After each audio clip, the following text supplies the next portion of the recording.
मुझसे लोग बोलते हैं कि आप तो देश विदेश में पढ़े हो, तो आपने कुछ वहाँ भी प्राप्त किया होगा। मैंने कहा श्रीमान जी, मैं बहुत साल पहले एसेक्स में पीएचडी करने गया था श्रीमान जी। मैं हिंदुस्तान और उसका पहला ऑर्गन हूँ, वेल क्वालिफाइड रहा हूँ सर जी। मेरा इंट्रोडक्शन देखिए, मैंने दिया हुआ है। आई वॉज प्रोफेसर, बहुत से जॉब किए श्रीमान जी। इंग्लैंड में एसेक्स से पीएचडी कर रहा था मैं। डॉक्टर स्वामी मेरे उस समय गाइड हुआ करते थे और हिंदुस्तान से छात्रवृत्ति कम थी। मैं बहुत परेशान था श्रीमान जी। एक दिन मैं वहाँ एक एसेक्स से 8 किलोमीटर दूर झील के पास बैठा हुआ था। मुझे लगा, हे मालिक, हे परमात्मा, हे अल्लाह, मैं कहाँ फंस गया। मेरे पास पैसे नहीं थे, पैदल जाता था श्रीमान जी 10-15 किलोमीटर दूर, और ऐसा लगा कि अब दुनिया छोड़ दी जाए। पर एक आवाज़ आई वहाँ कि आप मेरे पास तो आ। मैंने देखा कहीं आवाज़ नहीं आ रही, लगा जैसे हमारी माँ जिंदा माई की हो, मेरे और नूर माँ की हो, मुझे अफ़गानिस्तान पीर की हो। मैंने दूर पर देखा तो एक पेड़ के नीचे एक तगड़ी मोटी सी सुंदर सी औरत बैठी हुई दिख रही थी। पहाड़ पे था तो दिख गई। मैं गया वहाँ, बोली क्या करने जा रहा था तू? मैंने आप कौन? बोली मैं मुमताज़ अफ़गानिस्तानी माँ। मुमताज़ अफ़गानिस्तानी माँ? तो क्या कर रहा था बेटा यहाँ, क्यों परेशान है? तो मैंने कहा आप? बोली हाँ, मैं भी आज से 150-200 साल पहले पढ़ने के लिए आई थी। मेरे माँ बाप का इंतकाल हो गया।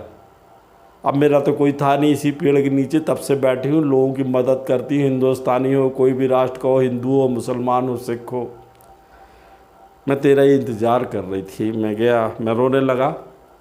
मेरे पास कुछ नहीं था, खाने के लिए पैसे नहीं थे, छात्रवृत्ति ख़त्म हो गई थी और फीस कहाँ से पटाता। इंग्लैंड बहुत महंगी जगह है श्रीमान जी। मैं उसकी जांग पे सिर रख के रोने लगा, सिर पे हाथ फेरने लगी। अरे तू तो जिंदा भाई का लड़का है, तू नूरानी माँ का लड़का है, तू क्यों हिम्मत हार रहा? मैं हूं ना तुम्हारी माँ मुमताज़ अफ़गानिस्तानी, तू पढ़। मैंने कहा फ़ीस कहाँ से दूंगा, मेरे पास पैसे कहाँ से आएंगे? बोले मैं तेरी पूरी रोज़ व्यवस्था करूँगी। अब वो एक उसके पास नीचे जहाँ बैठती थी एक बटुआ टाइप का था, निकाल के उसने 500 पाउंड दे दिए। मैं तो घबरा गया। बोले जा फीस पटा दे, अब पैदल नहीं जाना है, कल आना मैं तेरे को एक ठो गाड़ी दूंगी, लवा दूंगी। तो मैं ठीक है, फीस पटा के आया, वहीं थतर मतर खा के आया और रात को वहीं चला गया मुमताज़ माँ के पास।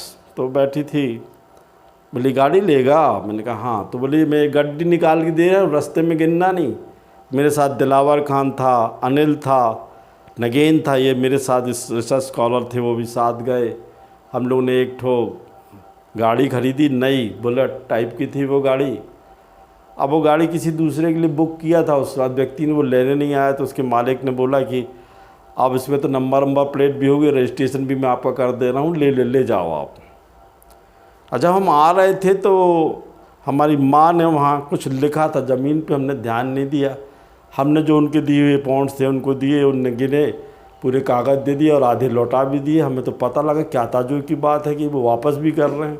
लौट के आया, गाड़ी खड़ी की, हम लोग तीनों चारों लदे हुए थे उसी गाड़ी पे। तो देखा उधर, देख नंबर क्या है वहाँ। तो हमने देखा 1155 लिखा हुआ था। बोले ये तेरी और तेरी संप्रदाय का लकी नंबर है, तू पढ़ लिख। जब तक मैं वहाँ रहा श्रीमान जी, 2-2.5 साल उसने मेरी मदद की। वहाँ सब प्रकार के लोग जाते थे, हर एक जाति धर्म के जाते थे। मैं जानना चाहता हूँ कि ऐसी शख्सियत पहले भी थी, आज भी और हमेशा हर एक राष्ट्र में रहेंगी। अब उन लोग को खोज नहीं पाते लोग, हम अहम वार्ता में चले गए हैं।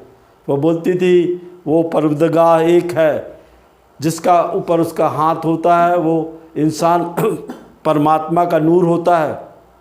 तू संसार की सेवा करने के लिए पैदा हुआ है और हर एक धर्म को लेके चलना। तुझे जो ताकतें हैं, चाहे वो इस्लामिक ताकतें हों, चाहे किसी भी प्रकार की ताकतें हैं, वो तेरे को ऊपर वाले ने दी हैं, लोगों की मदद करना। श्रीमान जी मैं जब तक इंग्लैंड में रहा उनके पास जाता रहा। फिर एक दिन मैंने उनसे बोला कि मेरा हिंदुस्तान जाने का समय आ गया। बोली मेरा भी वक्त ख़त्म हो गया है, अब मैं उस अल्लाह के पास जाऊंगी। मैंने क्यों आप? बोले हाँ, तेरी कार तो रुकी हुई थी, मुझे मालूम था कि जहाँ तक उनको पहुँचना था वो पहुँच चुकी थी। वाह पर्सनालिटी सी वाज, उनने कभी किसी से मांगा नहीं, लोग देते रहे और ऐसी शख्सियत ने मुझे कुछ दिया था, आज भी मेरे पास है। मैं जब हिंदुस्तान लौट के आया तो संस्कारधारी में जिंदा माँ से मिला तो बोली तकलीफ़ थोड़ी हुई थी, वो तो मेरी फुफूरी बहन थी मुमताज़ अफ़गानिस्तान की। मैंने तो बोला था उसको, नहीं तो बोली कब कि वो दुनिया छोड़ के चली जाती। मैं लोगों से कहना चाहता हूँ किस बात का गरूर है तुमको, इस दौलत का, इस संपत्ति का किस बात का गरूर है? अरे जब तुम जाओ तो कम से कम हर एक घर का एक इंसान तुम्हारे जाने का रोए, हर एक की आँखों में आंसू आ जाए और परमात्मा भी रो दे, तब तो तुम इंसान हो, वरना तुम में और जानवरों में कोई अंतर नहीं है। ये दौलत, ये संपत्ति, ये घर, ये मकान कितने दिन चलेंगे? वो तो घबरा गया। माँ बोल रही थी, मैं तो समझ गया। बोली ज़िंदगी में वो लोग बड़े भाग्यशाली होते हैं जिनको शख्सियतें मिलती हैं। दौलत तो आती है चली जाती है।